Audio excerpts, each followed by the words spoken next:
I am Julian Kensington. I am 28 years old, and last Thanksgiving, my own father looked me dead in the eye and publicly stripped away my entire inheritance in front of our extended family. While I was sitting there quietly at the end of the dining table, my parents proudly handed over prime real estate deeds and massive trust funds to my older brother and sister. Then, my dad turned his attention to me, his voice dripping with absolute disgust. He said, "You are not getting a single dollar until you stop playing with delivery vans and get a real job." They actually laughed at me. My own flesh and blood chuckled as I was humiliated in front of 30 people. But there was one thing they didn't know. My phone was sitting right there in my pocket, about to ring with a call from my chief operating officer. That call would confirm a $40 million wire transfer from SoftBank, officially making me the CEO of a tech company valued at $100 million. And now, my family is desperately begging for a seat at the very table they banned me from. Before I tell you exactly how I shattered their perfect, arrogant little world, hit that like button if you believe in karma and true justice. And please, let me know where you are watching from in the comments below. I read every single one. Now, let's go back to where this nightmare really began. The Kensington family dining room was something out of a high-end architectural magazine. It was the kind of room that smelled like old money, lemon polish, and suffocating expectations. We were gathered at our coastal Maine estate for the annual Thanksgiving dinner. The crystal chandeliers cast a warm, golden glow over the massive mahogany table that had been in our family for 4 generations. Heavy silverware clinked against fine bone china. The roasted turkey, the expensive Bordeaux wine, the perfectly arranged seasonal floral centerpieces. It was all a beautifully staged play, and we were all just actors expected to hit our marks perfectly. I was seated near the far end of the table, exactly where the family disappointment belongs. My older brother, Arthur, sat at my father's right hand. Arthur was the golden boy. He was a hotshot corporate lawyer gearing up for a highly publicized congressional run. He wore a custom-tailored Italian suit and a heavy gold Rolex that caught the light every time he reached for his wine glass. Across from him sat my sister, Beatrice. Beatrice was a high-powered political communications director who treated every single family gathering like a televised press briefing. She wore an elegant pearl necklace and a silk dress that probably cost more than my entire first-year's salary. My parents beamed at them with unapologetic adoration. They spoke the Kensington language of power, legacy, aggressive ambition, and flawless public image. And then there was me. I was the guy wearing a simple, off-the-rack navy button-down shirt, having driven 4 grueling hours through a sleet storm in a 10-year-old Honda Civic. I had parked my rusted, rattling sedan far away from Arthur's gleaming black Porsche 911, so it would not ruin the aesthetic of the circular driveway. I did not fit in. I never did. Halfway through the main course, my father cleared his throat. It was a sharp, commanding sound that instantly silenced the entire room. Relatives stopped chewing. Aunts and uncles set their forks down simultaneously. My father dabbed his mouth deliberately with a linen napkin, stood up slowly, and picked up his crystal wine glass. He announced, in his booming courtroom voice, that it was time to discuss the restructuring of the family assets and the official distribution of the inheritance. He started with Arthur, naturally. My father proudly stated that the sprawling Nantucket vacation property and a significant portion of the family's aggressive stock portfolio would be officially transferred to Arthur's name by the end of the year to support his upcoming political campaign. Arthur smiled humbly, a perfectly practiced expression, and raised his glass to the room. The relatives clapped enthusiastically. Next was Beatrice. My father announced that her massive education fund, which she had barely touched due to her full scholarships, had been converted into a high-yield real estate trust. He officially handed her full control of the trust, along with a hefty cash injection for her rapidly expanding public relations firm. Everyone clapped again. Beatrice blew a kiss to our parents. It was a sickening, orchestrated display of wealth and blatant favoritism. I kept my eyes firmly fixed on my plate, methodically cutting a piece of roasted meat I had absolutely no intention of eating. I knew exactly what was coming next. This was the moment they had been building up to all evening. My father slowly turned his gaze toward the end of the table. The warmth in his eyes vanished completely, replaced by a cold, calculating, deeply analytical stare. The room went perfectly, uncomfortably still. He spoke in that low, diplomatic tone he reserved for delivering devastating news to an opposing counsel. He stated that he and my mother had decided it was best to withhold any major financial allocations for me. He called it a temporary pause. He claimed it was for my own good, to motivate me to find a stable, visible professional path instead of wasting my life in warehouses. Beatrice immediately chimed in, swirling her expensive wine, stating that startups were simply too risky and the family could not afford to throw good money into a black hole of poor decisions. Arthur nodded in solemn agreement, adding that my work wasn't public enough for their financial advisors to properly evaluate. They were talking about me as if I was a toxic asset, a bad investment that needed to be written off, rather than a son sitting 3 feet away from them. I placed my silver fork down on the porcelain plate. The clink echoed loudly. I looked my father right in the eye and asked him to clarify his statement for the entire room. I asked him, point blank, if he was formally cutting me off from the family trust simply because I refused to follow his exact corporate template.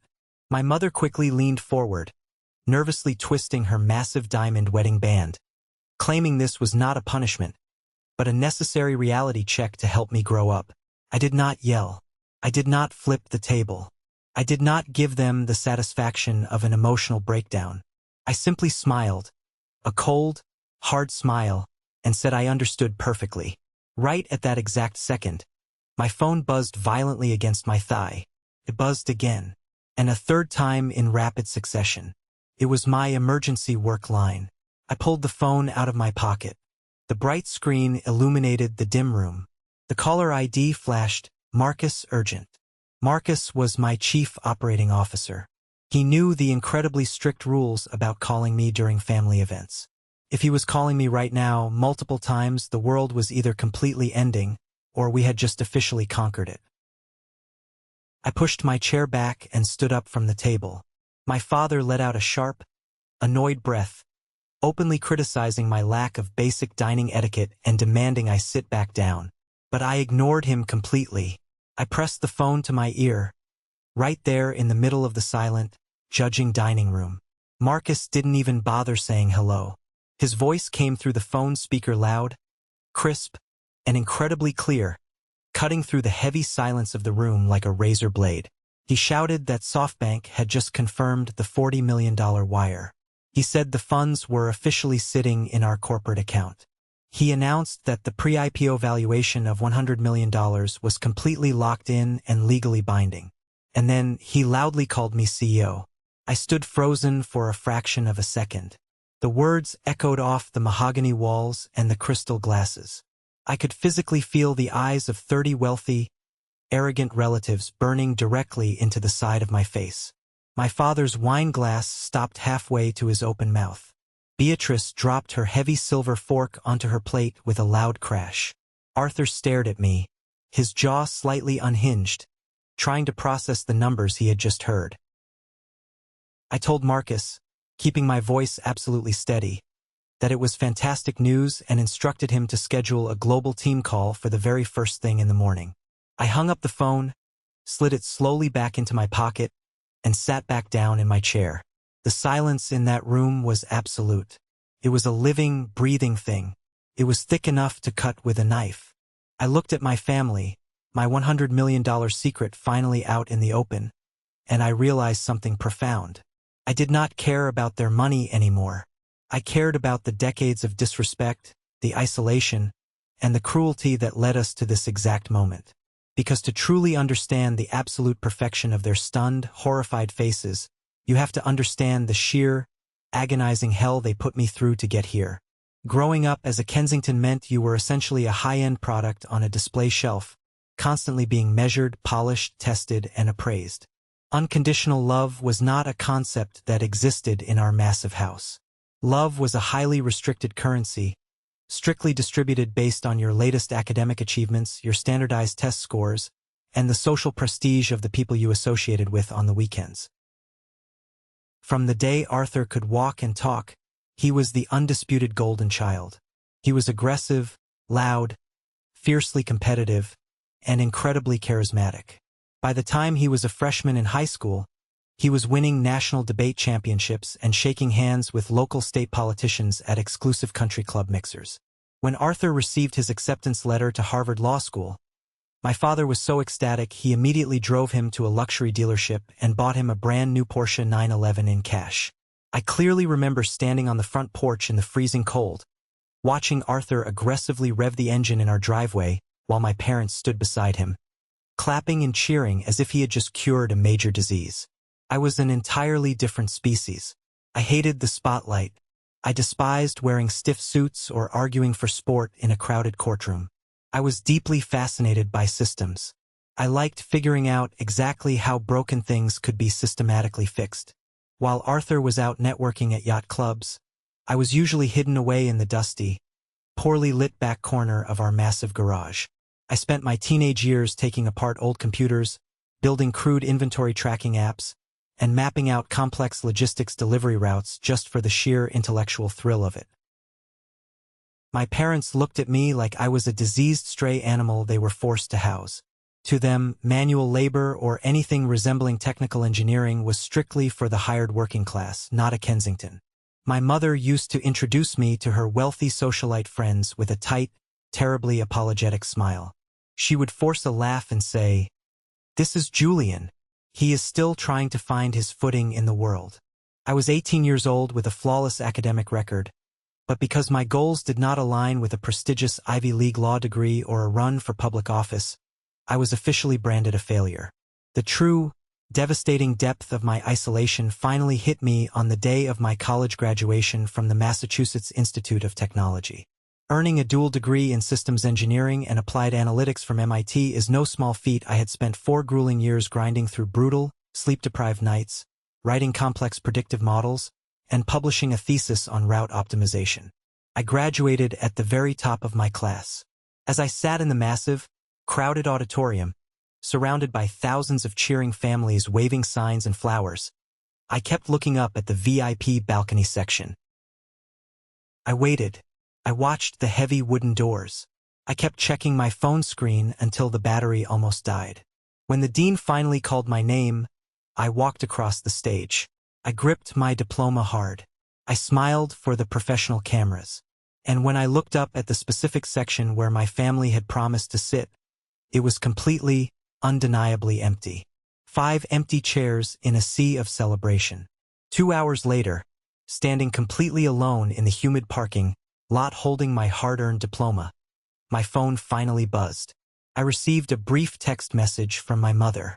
It was a high-resolution picture of her holding a glass of champagne at a luxury real estate gala in Martha's Vineyard. The caption read, "So proud of you, Julian.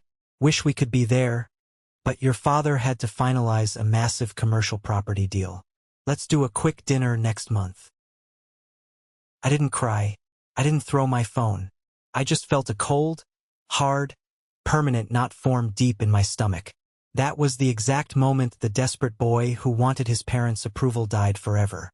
I realized with absolute clarity that I was entirely on my own in this world. After graduation, I completely rejected the idea of working for a prestigious, shiny tech giant in Silicon Valley. I desperately wanted to understand the gritty, chaotic reality of ground-level supply chains. I took a low-paying, exhausting job at a mid-sized logistics firm in Ohio. During this incredibly lonely time, I reconnected with an old college acquaintance named Leo. Leo was a fast-talking, highly charismatic business major. We started spending our weekends sitting in a greasy, run-down local diner, drinking terrible black coffee, and meticulously sketching out an idea I had been developing for years.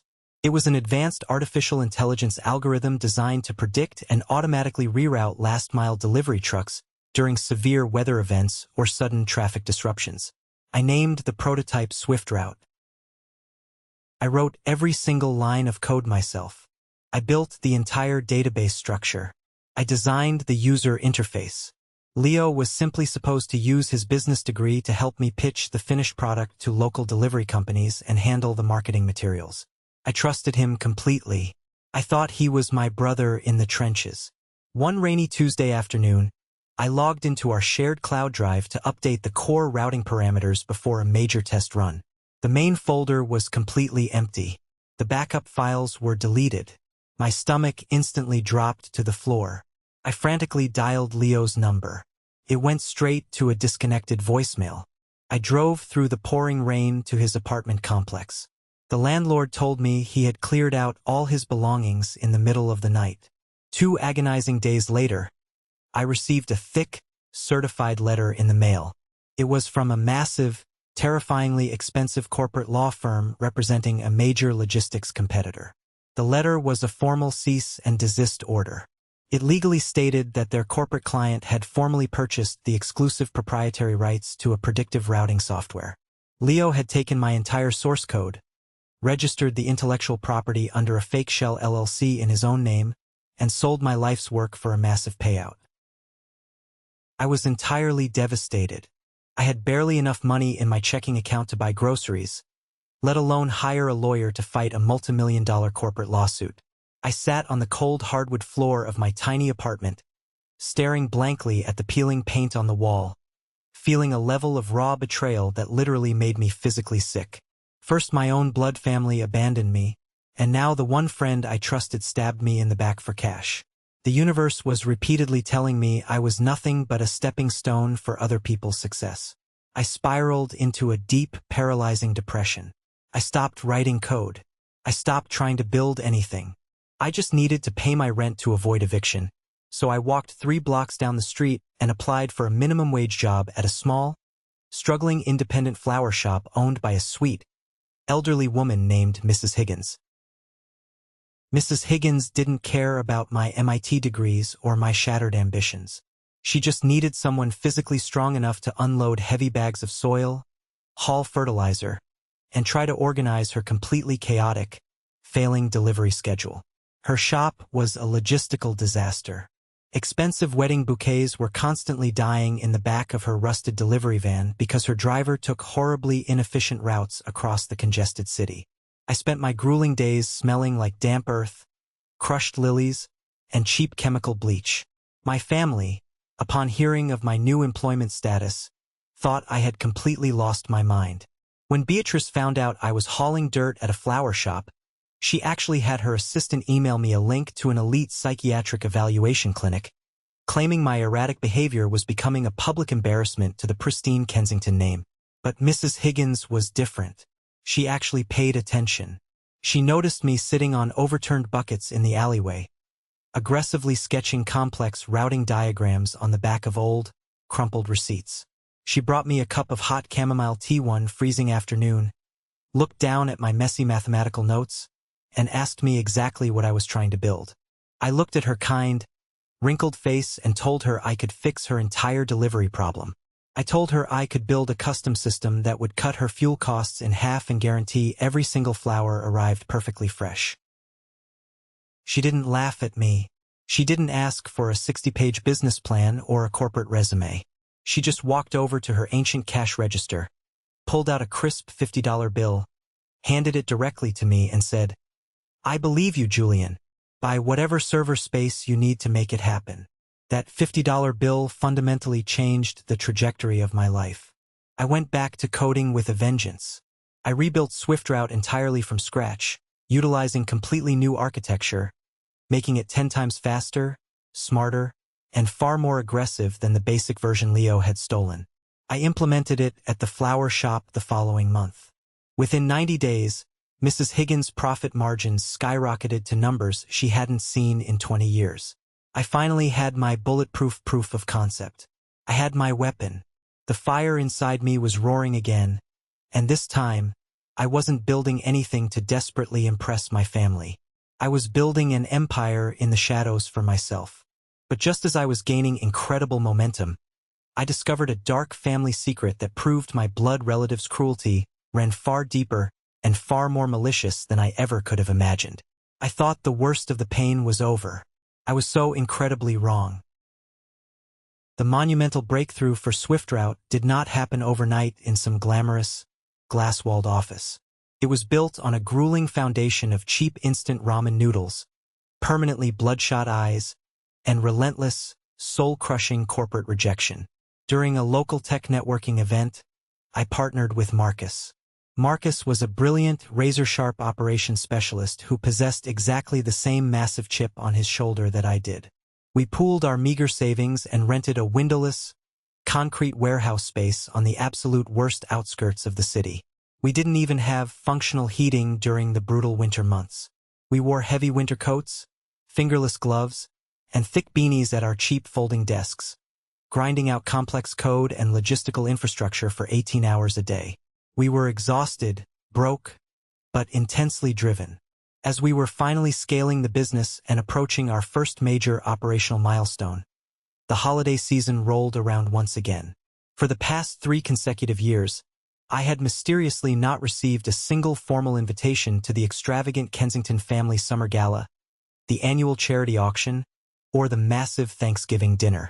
When I reluctantly asked my mother about this isolation during our rare, extremely brief phone calls, she would let out a dramatic sigh and blame the postal service. Or worse, she would use that sickly sweet, condescending voice and say, "Oh, Julian, darling, it was a highly formal black tie event. You wouldn't have enjoyed it anyway in your work boots and flannel shirts." I accepted her pathetic excuses. I honestly thought I was simply an afterthought, a minor inconvenience they occasionally forgot to include. But one late evening, while aggressively upgrading our company's internal cybersecurity protocols, I ran a routine diagnostic check on my personal email server. I noticed a blocked spam filter constantly catching automated messages from Beatrice's high-end public relations firm. I opened the back-end server logs to adjust the security settings, and what I found hidden in the digital footprints made my blood run entirely, terrifyingly cold. Beatrice, my own flesh and blood sister, was the sole person in charge of managing the digital guest lists and coordinating the invitations for all the Kensington family events.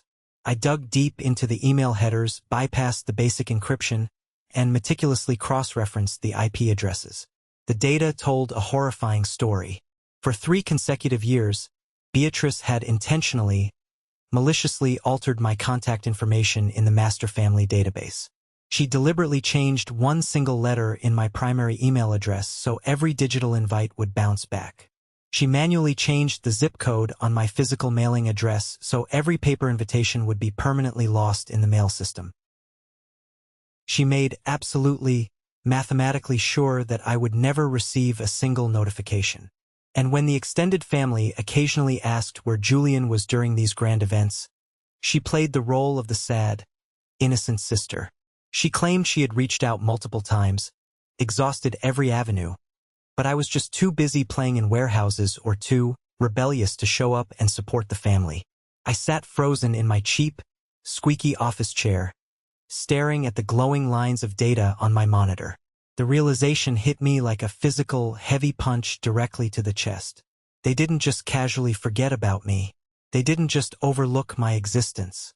Beatrice had actively, methodically, and maliciously erased me from the entire family narrative because my existence as a struggling tech entrepreneur did not fit the pristine, wealthy image she was desperately trying to sell to Arthur's elite political donors.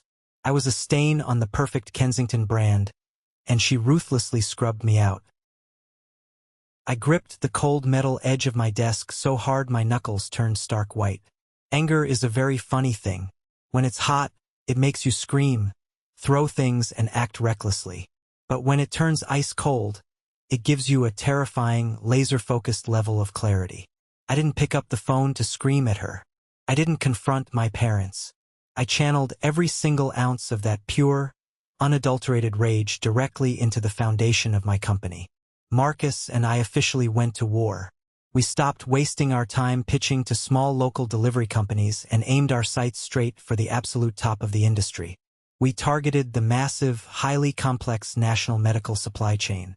Hospitals and emergency clinics were losing millions of dollars, and more importantly, jeopardizing human lives, because critical medical equipment, temperature-sensitive vaccines, and organ transport vehicles were getting constantly delayed in unpredictable traffic grids and severe weather. We secured a meeting and confidently walked into the intimidating boardroom of the largest medical logistics firm on the East Coast. We were two young guys wearing cheap, off-the-rack suits, pitching our software against massive corporate tech giants. We didn't use flashy marketing buzzwords. We pulled up our raw data.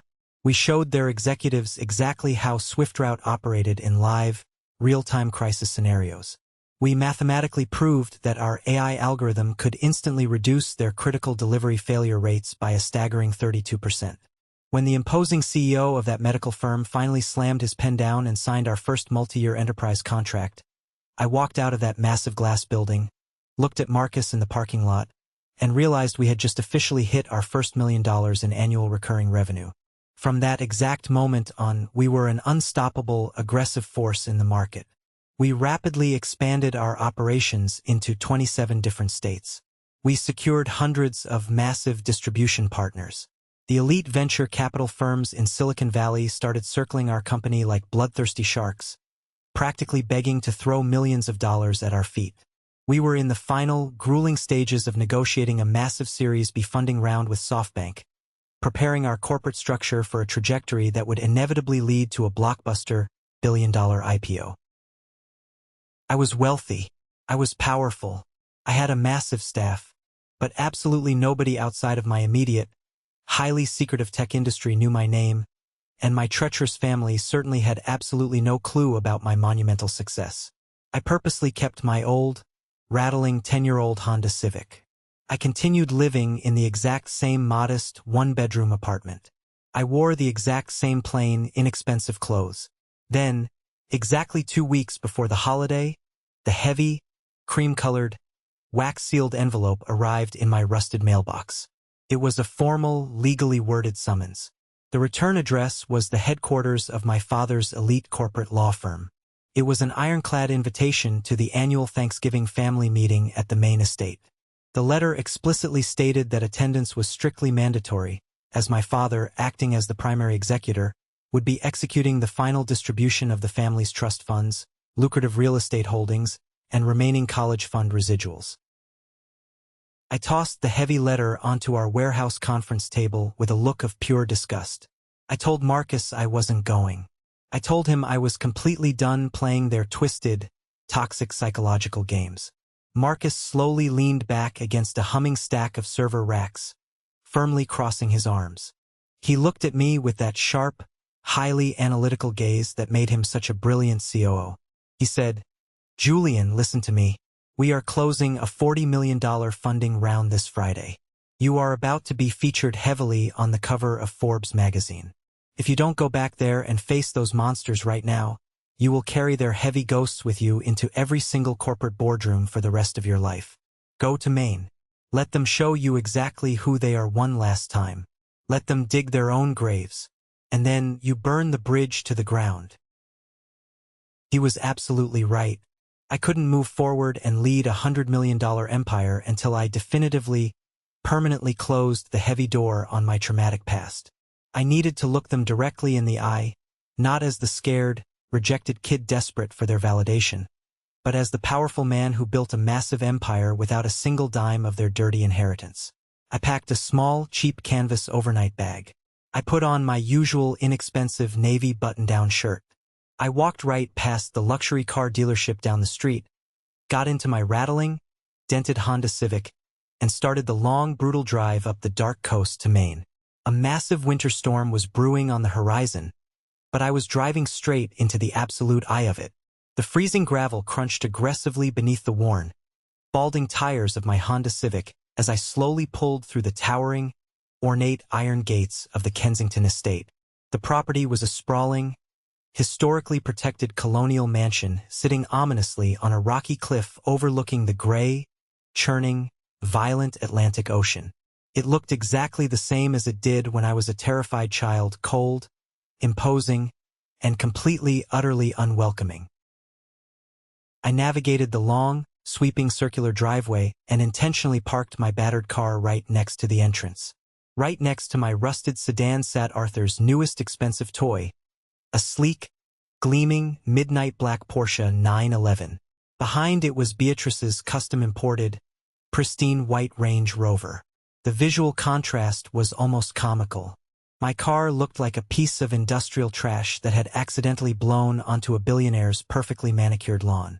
I took a deep, steadying breath, killed the rattling engine, and stepped out into the freezing, biting wind. I walked up the grand marble steps, grabbed the heavy brass handle, and pushed open the massive oak doors. The grand foyer was instantly alive with the sound of a live string quartet, the constant clinking of expensive crystal champagne flutes, and the hollow, booming, fake laughter of wealthy people aggressively congratulating themselves on their own existence. I handed my cheap, worn winter coat to the impeccably dressed hired staff and stepped directly into the main living room. The very moment I entered, the volume of the crowded room noticeably, dramatically dropped. Dozens of eyes darted toward me, quickly scanning my plain, unbranded clothes, silently calculating my obvious lack of net worth, and judging my presence. Uncle Frederick was the very first relative to approach the target.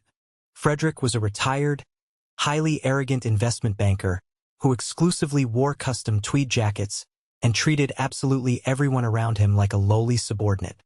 He held a heavy glass of expensive scotch in one hand, clapping me hard on the shoulder with a grip that was entirely too aggressive to be friendly. "Julian," he boomed, his voice echoing obnoxiously over the classical music playing in the corner. "Look who finally decided to grace us with his rare presence. I saw you pull up.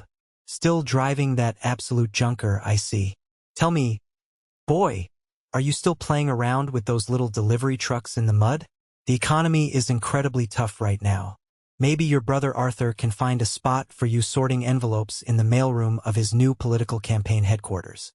It comes with health insurance." A few wealthy aunts and distant cousins standing nearby chuckled into their expensive drinks, clearly enjoying the public humiliation. I looked closely at Frederick's smug, flushed face. 10 years ago, his cruel words would have completely crushed my fragile spirit.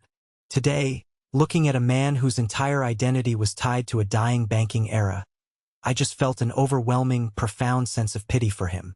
"The trucks are running just fine, Uncle Frederick," I said, keeping my voice perfectly level, calm, and completely devoid of any defensive emotion. "You'd be genuinely surprised how much real, tangible value there is in actually getting things where they need to go on time, rather than just moving imaginary numbers around a spreadsheet." He snorted loudly, his face reddening slightly as he waved his hand dismissively, clearly annoyed by my lack of submission. "Yes, well, noble blue-collar work, I suppose. Someone has to do the heavy lifting for the rest of us." I moved away from him and navigated carefully through the dense sea of expensive designer suits and custom silk dresses. I nodded politely, engaging in the incredibly toxic, exhausting small talk that defined my family. Every single conversation was a thinly veiled, subtle interrogation about my meager salary, my supposedly terrible living conditions, and my glaring, embarrassing lack of a prestigious corporate title. Beatrice glided past me, smelling of an overpowering, incredibly expensive imported perfume. She offered me a tight, venomous, practiced smile but didn't say a single word to me, clearly annoyed that I had somehow managed to bypass her email blockades and show up. Arthur was holding court near the massive stone fireplace, loudly and aggressively discussing political polling numbers and corporate tax loopholes with my father's wealthy lawyer friends, making sure everyone knew exactly how important he was. Eventually, the grand antique grandfather clock in the hallway chimed loudly, and my mother, dressed in a stunning, custom-made emerald gown that screamed old money, ushered everyone formally into the massive dining room. The seating arrangement was a masterclass in psychological warfare and family hierarchy. My father sat at the absolute head of the table, looking like a king ready to address his court. Arthur was seated immediately to his right, the position of the favored successor. Beatrice was seated to his left. The VIP relatives, the wealthy bankers, and the successful lawyers were clustered near the top of the table. I was purposefully relegated to the very far end, practically sitting near the swinging kitchen doors, seated next to distant, elderly cousins who barely spoke English and clearly didn't want to talk to me. The extravagant dinner commenced. Course after course of imported beluga caviar, rich truffle soup, and perfectly roasted meats were seamlessly served by the silent, efficient catering staff. The tension in my gut steadily began to coil tighter and tighter. I discreetly checked my watch beneath the table. It was almost time. I knew Marcus was currently in a high-rise office in New York, aggressively finalizing the mountain of legal paperwork with the elite investment bankers. The massive $40 million wire transfer was scheduled to hit our corporate accounts at any given minute. Then, the delicate porcelain dessert plates were cleared away by the staff. My father placed both of his hands flat on the polished mahogany table. The subtle hum of dozens of conversations instantly, obediently died.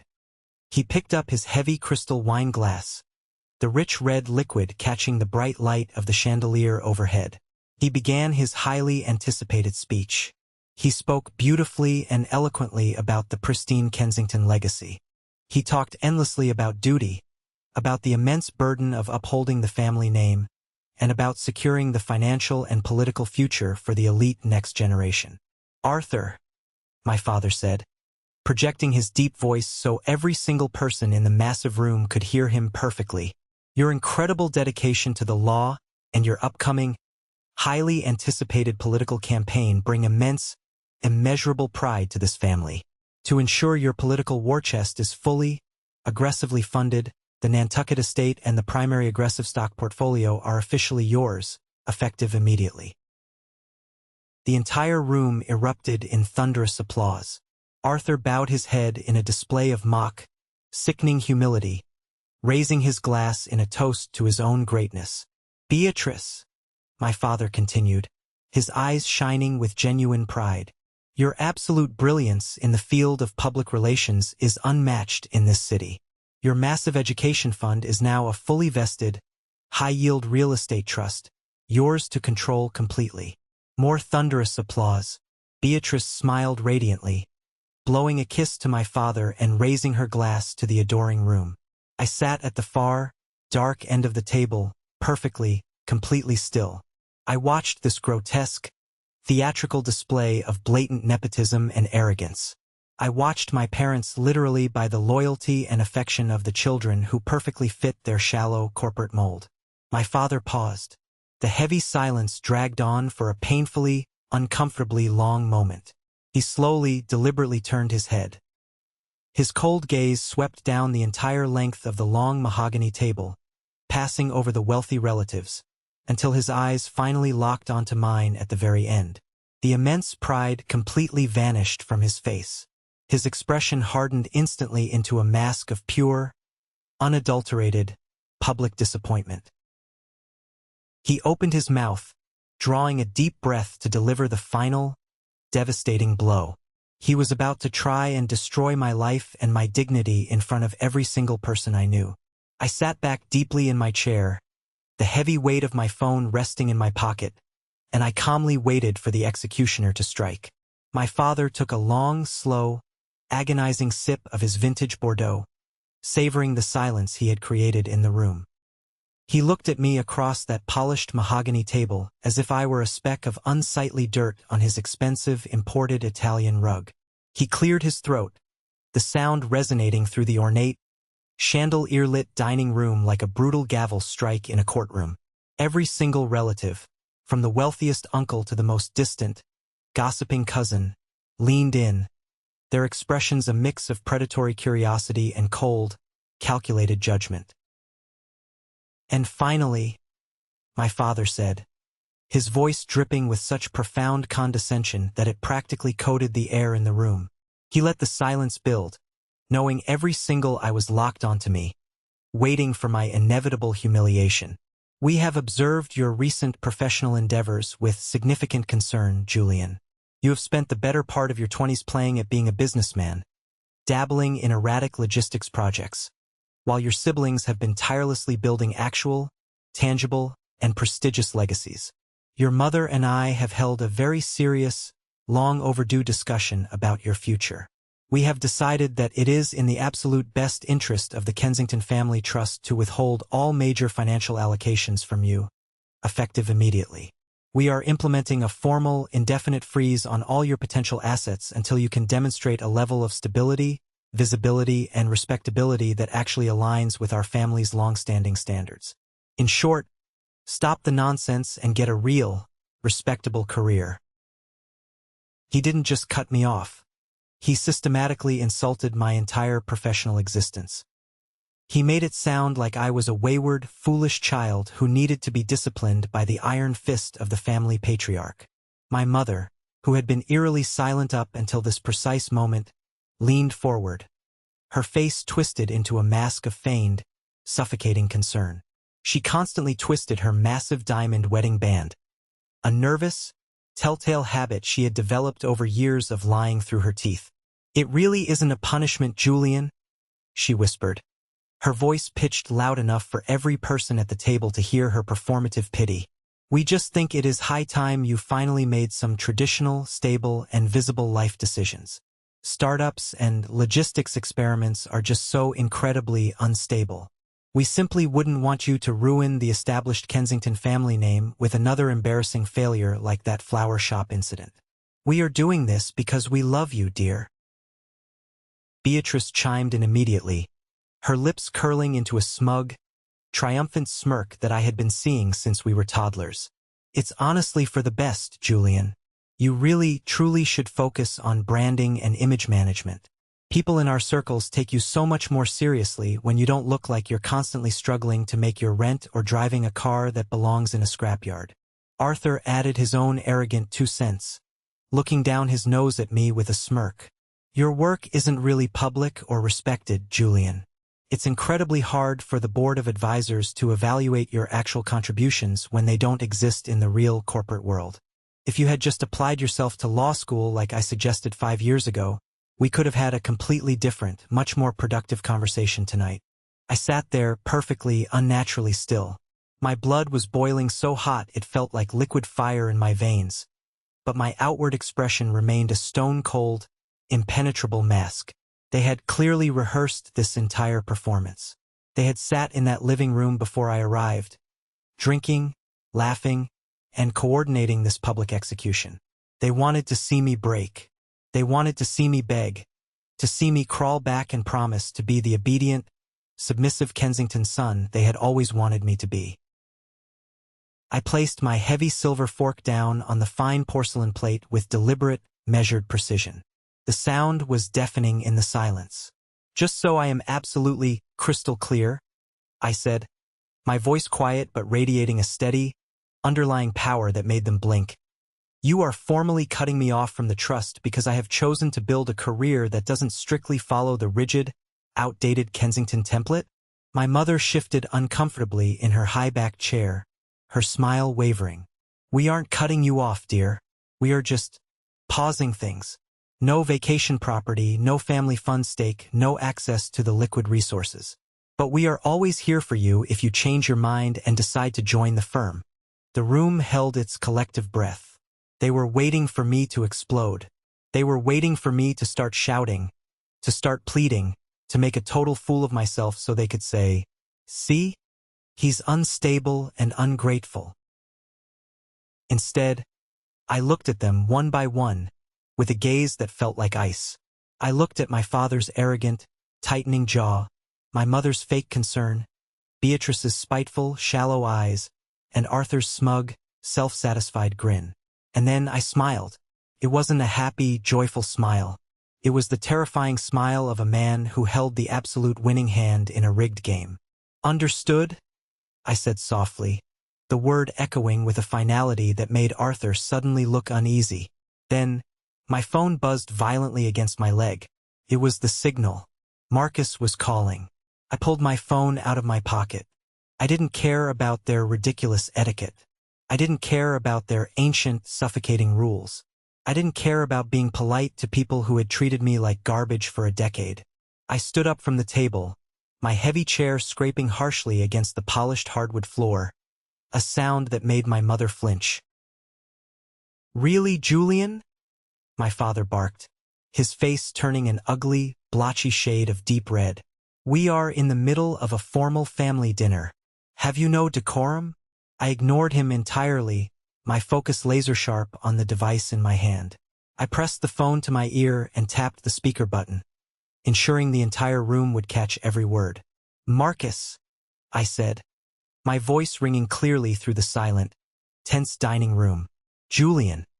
Marcus's voice came through, energetic, crisp, and professional, completely unaware he had a live, horrified audience. "SoftBank just confirmed the wire. The 40 million is in our corporate account. The valuation is officially certified at 100 million pre-IPO. Goldman Sachs wants the press release finalized tonight. Also, the Tokyo team is asking if you're ready to officially expand into the Asian market next quarter. They need the final sign-off, CEO." The silence that followed was absolute. It was a vacuum. It was the sound of reality crashing into their delusions. I looked at my father. His heavy crystal wine glass was hovering midair, completely forgotten. My mother's fork had stopped halfway to her open mouth, her hand trembling violently. Arthur's face went ghastly white, his eyes darting back and forth as if he were trying to find a hidden exit. Beatrice looked like she had just witnessed a horrific car accident in slow motion. I held the phone up for a moment, then looked back at Marcus. "That's fantastic news, Marcus. Let's schedule a team call for the morning. Tell Goldman I'll send over my final notes tonight. I'll be ready for the Tokyo expansion." "Got it, CEO," Marcus said cheerfully. "Talk soon." I ended the call and tucked the phone back into my pocket. I looked around the room. The silence was still absolute, but the atmosphere had shifted from smug, wealthy superiority to absolute, paralyzing existential terror. I walked back to my seat, pulled it out, and sat down. My family looked like they had just seen a ghost or perhaps the manifestation of their own monumental failure. The silence lasted for what felt like an eternity, an infinite loop of shock and disbelief. Then Aunt Clara, the only person at that massive table with a spine and a genuine, beating soul, broke the tension with a sharp, ringing, melodic laugh. "Well," she said, raising her champagne flute toward me with a genuine twinkle in her eyes, "I think that deserves a real, genuine toast. To the CEO of the family, finally." I caught her eye and gave her a small, sincere nod. She had always been the one relative who treated me like a human being instead of a line item. My mother was the first to recover, her survival instincts kicking in immediately.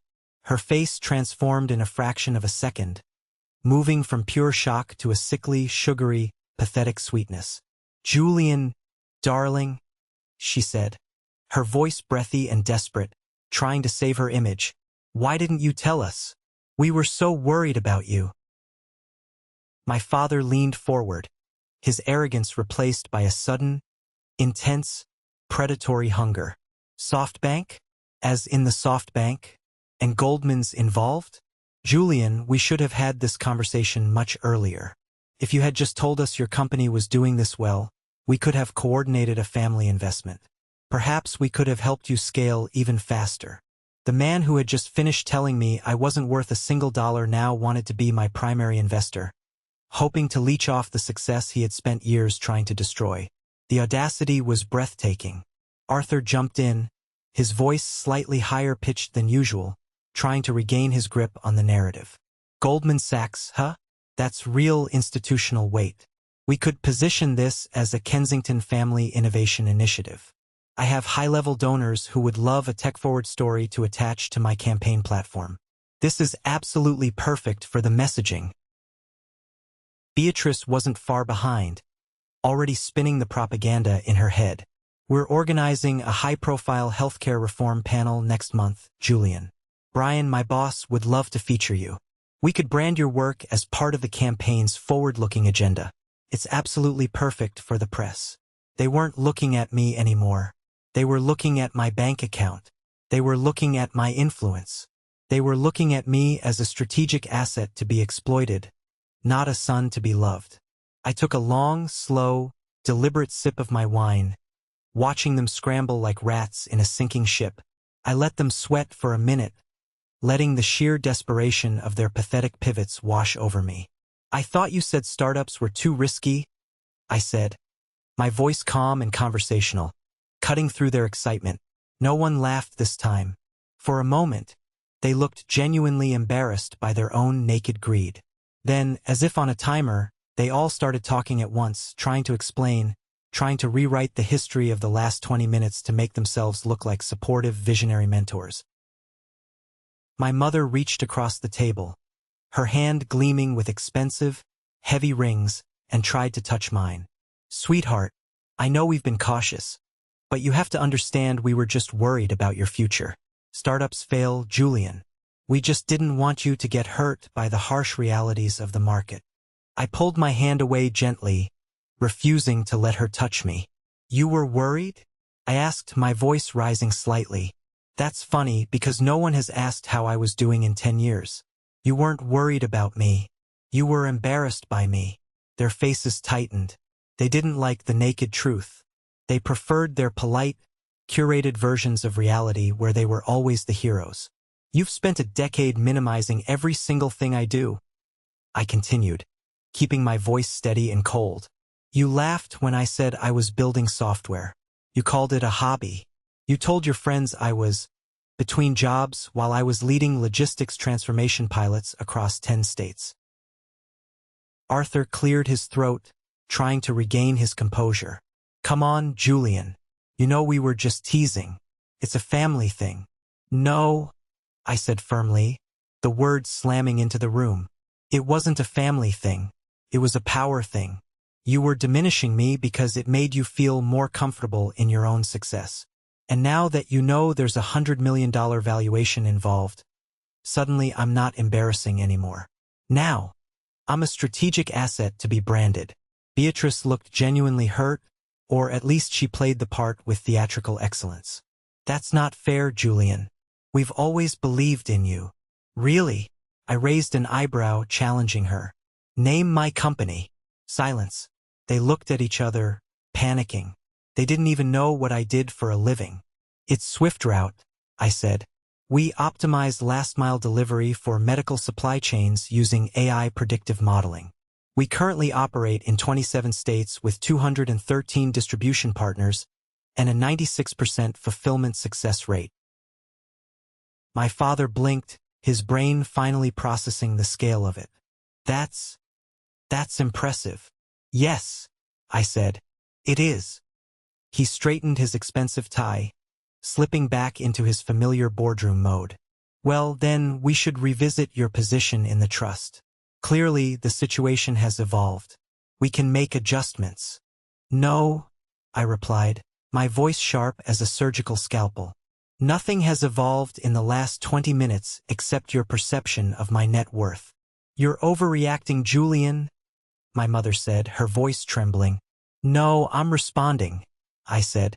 "There is a massive difference between the two." Arthur opened his mouth to try and negotiate again, but I held up a hand. "Let me be extremely clear. I am not looking for a family stake, I am not looking for board seats, and I am certainly not looking for political co-branding. SwiftRoute is fully funded. Our board is full. Our investors believe in our vision because they saw it and supported it before it was valuable. You didn't." Beatrice's lips tightened into a thin, angry line. "So what now? We're just not part of your success story." I looked at her, then at the table, at the crystal, the silverware, the people who had never once made room for me until the room was full of money. "You're not part of this story," I said, "because you didn't want to be when it actually mattered." I stood up. "I have a team call in the morning. Real stakeholders. Real believers. So, if you'll excuse me." "Wait," my father said, rising halfway from his chair. "We should talk this through, Julian. We are family." "We did," I said, walking toward the door. "Over Seabass and betrayal." As I reached the hallway, my phone buzzed again. Another message from Marcus. "Forbes cover confirmed. Tokyo expansion greenlit. Congrats, CEO." I smiled, tucked the phone into my pocket, and walked out the door, never looking back. The days following that dinner were a blur of frenetic, desperate activity. My phone was constant, ringing with missed calls and carefully worded, groveling text messages from my brother, my sister, and my father. They had gone from ignoring me to being absolutely obsessed with me. It was pathetic to watch. Arthur sent a long, rambling text about exciting crossover potential. Beatrice left a voicemail about how she had always admired my drive and how we needed to reset our relationship. Even my father sent an email titled simply Discussion Proposal. I didn't answer a single one of them. I blocked every single number. But I did respond to one message. Marcus had sent me a draft of our press release, our $100 million valuation, our expansion into Japan, and at the end, he included a short paragraph I had quietly asked for weeks ago. We are proud to announce the launch of the Kensington Foundation, a $5 million initiative supporting young women in supply chain tech, especially those from underrepresented communities. I chose the name not to honor my family, but to reclaim it. For years, Kensington had been a name that was used to exclude me from family trusts, investments, and dinner table conversations. Now, it would be the name that opened doors for girls like me, girls who didn't look the part, didn't talk the part, but saw systems and patterns and believed they could actually fix things. The announcement event was held at our Boston headquarters. No grand ballroom, no political guests, no pretentious people with champagne flutes. Just the Swift Route team, a few local educators, and a group of high school girls from underserved schools who had been invited to tour our logistics floor. I watched their faces light up as my engineers showed them how we modeled delivery failures, how data could move medicine, and how algorithms could change real-world outcomes. That night, after the event, I got a text from my mother. It was the first time she had ever called my work extraordinary.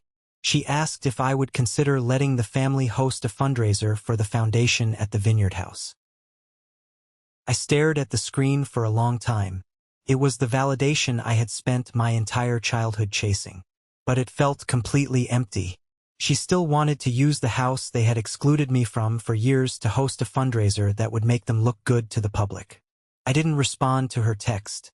Instead, I took a cab to that small, dusty flower shop on the edge of Cambridge.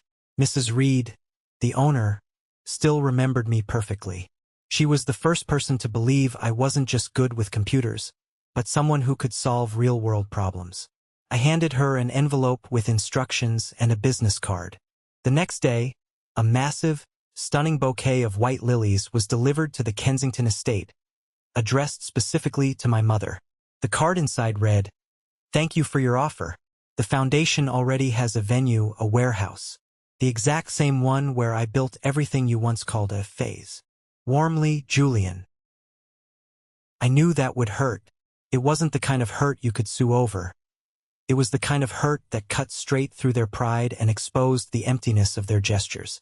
A month later, I was invited to speak at a public high school in Baltimore, an all-girls STEM academy tucked between auto shops and boarded-up warehouses. They didn't roll out a red carpet.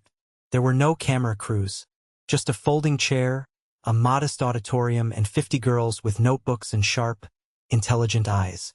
I told them about Swift Route. I told them about the years I spent coding in a freezing garage while delivering pizzas just to pay for server space. I told them about the logistics failures that delayed insulin shipments and how fixing those failures meant saving real, human lives.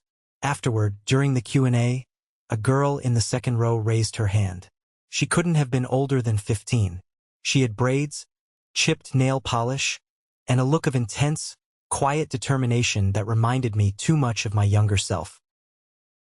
"My parents think logistics is for truck drivers," she said. "They want me to be a doctor or a lawyer, something serious. Did your family ever support you?" I hesitated. The truth hung in the air, heavy and raw. "No," I said finally.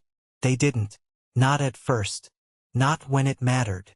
She looked down, her shoulders sagging like I had confirmed her worst fear. "But," I continued, my voice steady, "what I learned is that sometimes the people closest to us can't see us.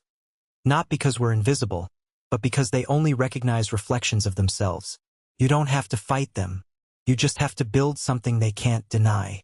You have to build something so real, and so entirely your own, that their misunderstanding becomes completely irrelevant. She nodded slowly. I knew she got it. That night, back in my loft overlooking the Boston Harbor, I realized I had finally won. My father tried to launch a legal challenge against my board, but he was silenced by the SoftBank partners. The Kensington brand was now, for the first time in history, actually doing something good, and they didn't have the power to stop me. The final blow to their influence came from an unexpected place. The campaign that Arthur was running for Congress had been aggressively courting my endorsement because he thought it would look good to have a tech-forward family member on board. When he finally realized I wasn't going to play ball, he tried to leak a story to the press that I was a rebellious son who was mismanaging the Kensington Foundation's assets. He didn't realize that I had prepared for this. I had kept every email, every text, and every digital receipt from Beatrice since she started blocking my invitations. I didn't need to leak them.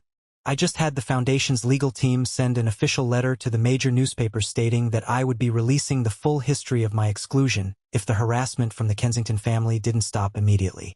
That was the end of it. The Kensington legacy couldn't handle a scandal involving a CEO who was currently on the cover of Forbes.